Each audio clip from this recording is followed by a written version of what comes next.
Morning, everyone. My name is MightyStream, and today is February the 7th. I'm going to do your February the 7th spiritual principle a day in a meditation. You can reach me at recoveryofhope21@gmail.com. I hope you're having a beautiful morning. Today is going to be a great day for you. Okay, February 7th. Recovery makes us more resilient. As we progress, we learn that we can always begin a new journey in recovery. And we can start over whenever we need to. We don't need to blow up our lives to get a fresh start. Living Clean, Chapter 3, Spirituality in Action. Life on life's terms comes with some inevitable setbacks. Recovery gives us choices about how we deal with those occasional stumbling blocks or misfortunes. Do we summon our inner drama queen, back ourselves into a corner, and turn a minor setback into a full-blown catastrophe? Sometimes, yes. And sadly, relapse can be part of that story. Fortunately for us, recovery makes us more resilient. We learn we can reset our attitude instead of resetting our clean time. We're reminded that change is the only constant. Life's challenges don't end when we get clean. Rather, we learn to respond to change and challenges in a different way. Summarized by one member: get knocked down 3 times, get up 4. Early on, it may have taken a toxic relationship or some regrettable financial mismanagement for us to reach for the reset button. Our tolerance for emotional pain or spiritual disconnection lessens over time. However, our setbacks are less dramatic because we're quicker to get into the solution. We accept new realities more readily. Instead of resisting the storms of life, we learn to bend with the wind. The 12 steps offer us a spiritual path through life. It crosses the same rough terrain, but we become more sure-footed. We navigate the obstacles and have the courage to explore uncharted territory. With the support of our fellow members and our higher power, we may stumble, but it gets easier to get back up. With the hope that our best days are ahead and the courage to make that so, we dust ourselves off and continue our journey. I will recognize the sources of my resilience today and be grateful for all that contributes to my ability to put one foot in front of the other.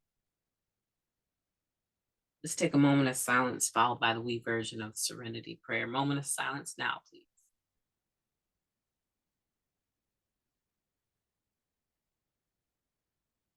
Thank you. God, grant us the serenity to accept the things that we cannot change, the courage to change the things that we can, and the wisdom to know the difference. Just for today, please and thank you. Recovery does make me more resilient, and I'm sure that you can say the same. Initially, when I came around, I had my feelings on my sleeve, and so really couldn't say anything to me without rubbing me the wrong way or igniting some inappropriate behavior, because I really wasn't, uh, I really didn't have the ability to express emotions without tapping into that more violent side. Very passive aggressive. I would take it as long as I could take it. But on the day that I would blow up, everyone got it. And it wouldn't be long after that that I was remorseful, upset with myself, ashamed, didn't want my face to be seen. How could I do that in a meeting? Those were, the earlier days. And even then, I was so full of righteous indignation and piety. I really thought I was standing on some spiritual principle of what was right and wrong and defending, the helpless. And oh man, I had so many thoughts about why I could be a vigilante. So many reasons for it, so many justifications for it, rationalizations. And someone would pull me up and say, that right there, you better be glad someone didn't call police on you. Right? And I began to see my behavior. I was saying one thing, but two wrongs were not making a right. I needed to adjust the way that I responded to them. But I knew that I could not adjust my response without adjusting my thinking. And there is where a new ideal could not be grafted on a closed mind. I began to open my mind, and new ideals began to be grafted on my brain. My thinking started to change slowly but surely. Oh, yeah, I threw up some blocks there, but slowly but surely, a new way of thinking became the predominant way of thinking. And I found my behavior changed. And quite honestly, it was the 12 steps. It was the surrendering to working the steps with a sponsor. So my comeback time, my setback time has been greatly reduced.